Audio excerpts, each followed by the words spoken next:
بس رمضان کی سب سے بڑی تیاری کیا ہے کہ اپنے دلوں کو صاف کر لو پہلے سے، کہ جس دل میں نفرت ہو، بغض ہو، کسی کے لیے غصہ ہو، کسی کے لیے کیا کیا جذبے ہوں، دل صاف کرنا۔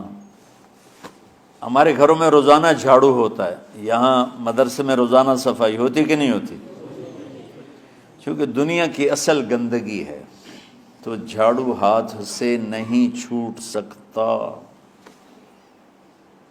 حرم شریف میں دیکھا کیسے چاروں طرف خدام پھر رہے ہوتے ہیں برش لے کر، تو دل پہ غبار ایسے آتا ہے جیسے صحن میں غبار آتا ہے،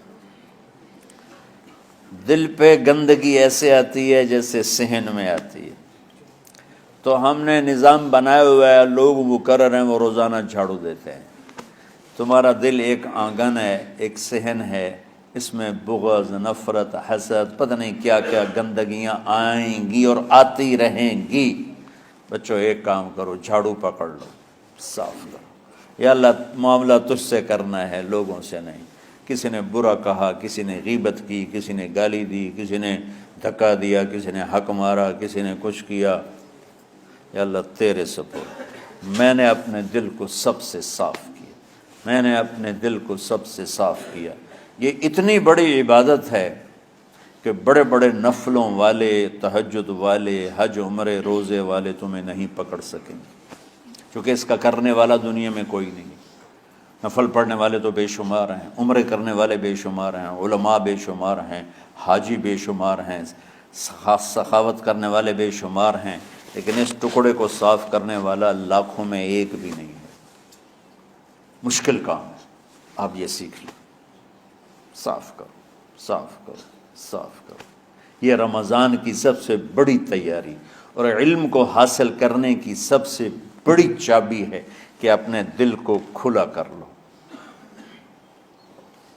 کوئی چیز خالی ہوگی تو کچھ آئے گا۔ جس دل میں بغض بھرا ہو، نفرت بھری ہو، حسد بھرا ہو، کینہ بھرا ہو، اس میں خاک آئے، اس میں تو علم کی ایک کرن بھی نہیں آئے گی۔ اس زبان سے چاہے جتنے مرضی موتی بکھیرے، دل اس کا اندھا ہوگا۔ لا تعمل الابصار ولكن تعمل القلوب التي في الصدور۔ یہ آنکھوں سے اندھے نہیں، دل سے اندھے ہیں۔ تو بچوں اپنے دل کو صاف کرنا سیکھو۔ وہ کتنی مشہور حدیث ہے، آپ نے کہا اس دروازے سے ایک جنتی آ رہا ہے۔ تو ایک انصاری صحابی داخل ہوئے، جوتا ہاتھ میں، داڑھی میں وضو کا پانی۔ اگلے دن اس دروازے سے ایک جنتی آ رہا ہے، تو ایک صحابی آئے، ہاتھ میں جوتا، داڑھی میں وضو کا پانی۔ وہی صحابی اگلے دن اس دروازے سے ایک جنتی آ رہا ہے، تو وہی صحابی 3 دن جنت کی بشارت لی۔ اس صحابہ کی جماعت میں ایک شخص ہیں جن کا نام ہے عبداللہ بن عمرو بن عاص۔ ان سے بڑا عبادت گزار صحابہ میں کوئی نہیں تھا، نہ سابقین میں نہ متاخرین میں، نہ پہلوں میں نہ بعد والوں میں۔ ان کی عبادت کیا تھی؟ ساری رات جاگنا، سارے دن کا روزہ، اور ایک ختم قرآن صبح سے شام تک۔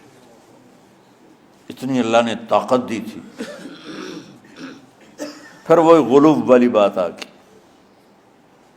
ایکسٹریم ہونے والی بات آ گئی۔ ان کی شادی والی رات حجلہ عروسی میں داخل ہو رہے ہیں، دلہن کے کمرے میں داخل ہو رہے ہیں، اور مصلی بچھا کے اللہ اکبر، اور دیر نفل تے نفل، دیر نفل تے نفل۔ تو ان کی بیگم نے دیکھا تو وہ بھی خیر کا زمانہ تھا، انہوں نے بھی وضو کیا اور پیچھے مصلی بچھا کے وہ بھی فجر تک نفل پڑھتے رہے۔ صبح ہوئی تو حضرت عمرو بن عاص رضی اللہ عنہ نے پوچھا، بیٹی رات کیسی گزری؟ کہا جی ماشاءاللہ آپ کے بیٹے تو بڑے عبادت گزار ہیں، ساری رات نفلوں میں ہی گزری۔ تو وہ ان کو شکایت کر دی۔ حضرت عمرو بن عاص کو اتنا غصہ چڑھا، بیٹے کو تو کچھ نہیں کہا، کتنی حکمت کی بات ہے، سیدھے گئے اللہ کے نبی کے پاس، یا رسول اللہ یہ عبداللہ دیکھیں کیسا نادان ہے، اس کی شادی کی ساری رات نفل پڑھتا رہا۔ تو آپ کہتے ہیں ماشاءاللہ ماشاءاللہ کتنی بڑی بات ہے۔ نفلوں میں گزر گئی، رات بھی نفلوں میں گزر گئی۔ تو آپ نے حضرت عبداللہ بن عمر کو بلا کے ڈانٹا کہ تو نے مہینے میں 3 دن روزے رکھنے ہیں، بس اس سے زیادہ نہیں رکھنے،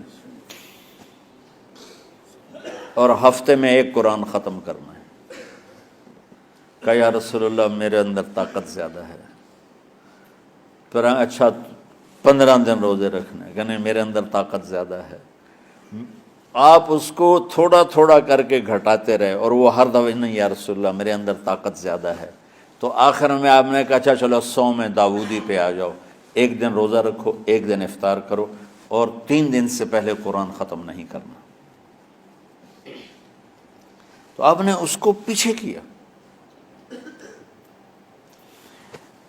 یہ بیٹھے تھے اس محفل میں، ان کے دل میں آیا کیا یہ بزرگ مجھ سے زیادہ عبادت کرتے؟ رات میں ساری جاگتا ہوں، دن روزہ رکھتا ہوں، 1 ختم کرتا ہوں، تو جنت کی بشارت تو مجھے ملنی چاہیے تھی، ان کو کیسے مل رہی؟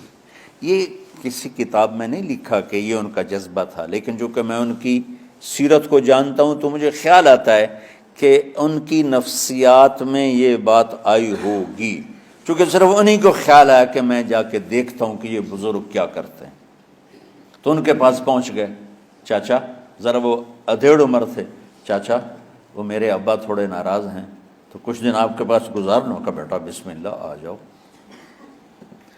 اب رات ہوتے ہی عشاء کی نماز پڑھ کے انہوں نے جلدی سے چادر اوپر لی اور یوں سراغ کر کے ان چاچے کو دیکھنے لگے ایسے کر کہ اب یہ کیا ساری رات سجدہ کرے گا، اور ساری رات روتے روتے روتے روتے مصلی گیلا ہو جائے گا، یا ساری رات رکوع کرے گا، ساری رات قیام کرے گا، ساری رات قرآن پڑھے گا، اس تصور سے یوں دیکھ رہے۔ اور وہ بزرگ صحابی تشریف لائے، سرانے پہ سر رکھا، اللہم بسمک اموت و احیا، ہو گئے۔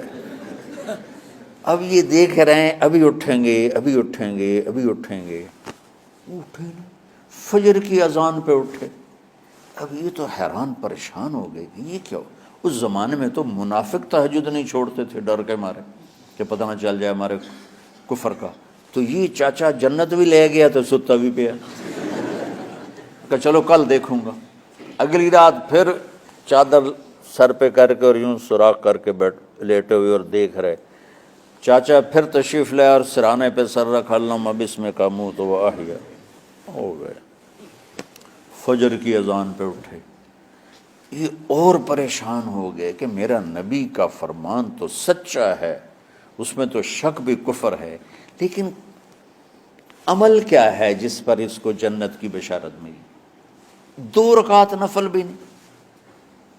اور آج کے دور میں تم میں سے ماشاءاللہ اکثر بچے تہجد پڑھتے ہیں کہ 1 رات اور دیکھوں گا، تیسری رات اللہم بسمک اموت و احیا، ہو گئی ساری رات۔ تو تیسری رات پھٹ پڑے عبداللہ بن عمر، کہنے لگے چاچا میری ابا سے کوئی لڑائی نہیں تھی، 3 دن میں تیرے بارے میں سنتا رہا، جنتی جنتی جنتی۔ میں دیکھنے آیا تھا کہ آپ کیا کرتے ہیں، آپ تو کچھ بھی نہیں کرتے ہو، ساری رات سوتے رہتے ہو، اب کیا کرتے ہو؟ میں نے کہا بیٹا یہی ہے جو تم نے دیکھا ہے۔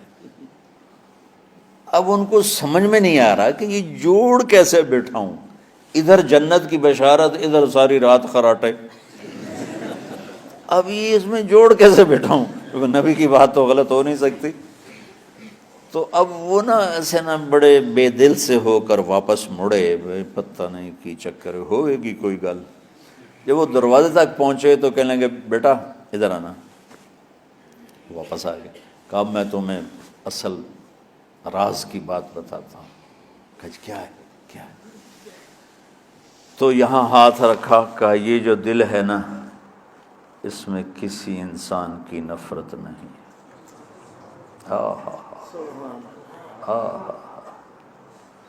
اور جب اللہ کسی کو رزق دیتا ہے، عزت دیتا ہے، مجھے کبھی حسد نہیں ہوا، مجھے خوشی ہوتی۔ تو عبداللہ بن عمر نے کہنا تھا ہاں یہ بات ہے، نہیں، انہوں نے کہا ہاذا ہوا، اچھل کے کہنے لگے ہاذا ہوا، ہاں ہاں ہاں ہاں یہی ہے یہی ہے یہی ہے۔ پھر کہنے کہ چاچا پر یہ میرے بس کا نہیں ہے، کون کرے گا یہ؟ اتنے بڑے آدمی ہو کر کہہ رہے ہیں کہ یہ میرے بس کا نہیں۔ تو بچوں، دنیا میں جنتی بننا ہے اور علم اللہ سے لینا ہے تو اسے صاف کر دو، سب کی نفرت سے۔ سب، اس نے مجھے یہ کیوں کہا، اس نے مجھے یوں کیوں دیکھا، اس نے میرے بارے میں یوں کیوں کہا، اس نے میرے بارے میں یہ کیوں لکھا۔ جس کی تعریف ہوتی میری کتنی برائی ہوتی، صرف تعریف تو نہیں ہوتی، بھرا پڑا سوشل میڈیا مجھے گالیاں دیں۔ اللہ کے فضل سے میرے دل میں ایک ذرے کے برابر کبھی کوئی منفی جذبہ نہیں آیا، آئے تو میں دھو کے صاف کر دیتا ہوں، یا اللہ میں نے اپنے دل کو صاف کیا، میرا معاملہ تیرے ساتھ ہے، کسی کے ساتھ نہیں۔ یہی آپ رمضان کی سب سے بڑی تیاری، علم کے حاصل کرنے کا سب سے بڑا ہتھیار آپ کو یہ نہیں ہے کہ تمہیں کتابیں یاد ہو جائیں، تمہیں اشعار یاد ہو جائیں۔ تو ساری امت سے کہتا ہوں رمضان کا استقبال کرو، دلوں کو صاف کر کے، نفرتوں کو مٹا کے، مذہبی نفرت، دنیاوی نفرت، رشتوں کی نفرت، بول چال کی نفرت، سیاست کی نفرت، لین دین کی نفرت، ان سب سے اپنے دل کو صاف کرو تاکہ رمضان میں اللہ نے علم اتارا، اللہ تعالیٰ آپ کو علم عطا فرمائے، اور باقی لوگ جو عام دنیا میں زندگی گزار رہے ہیں ان کے دلوں میں اللہ رمضان کا نور اتارے اور اپنے اور ہدایت کا نور اتارے۔ یہ سب سے بڑی تیاری ہے اس کی۔ اور کسی سے گلہ ہے، غصہ ہے، ناراضگی ہے، کسی سے بولتے نہیں ہو، ابھی سے شعبان آ چکا ہے، آپ شعبان سے رمضان کی تیاری شروع فرما دیتے تھے، تو اس کی تیاری کیا ہے؟ وہ دلوں کو صاف کرو، معاف کرو، معافی مانگو، تمہارا قصور نہیں پھر بھی معافی مانگ لو، دلوں کو صاف کرو، اور اپنے اور اللہ سے سخاوت مانگو کہ اللہ کو سخی بھی پسند ہے اور صاف دل والا بھی پسند ہے۔